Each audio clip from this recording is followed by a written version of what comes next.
This is a small fan and it's very good, and this fan can come off just by taking it off.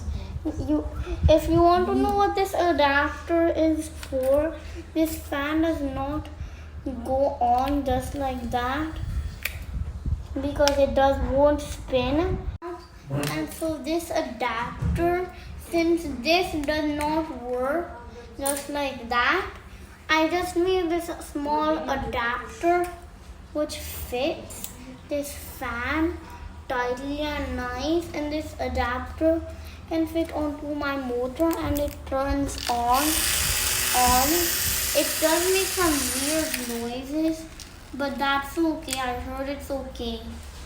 It does wobble a little bit, so I think that's why it's making the weird noises, but it's okay. If you just tighten it, it works good.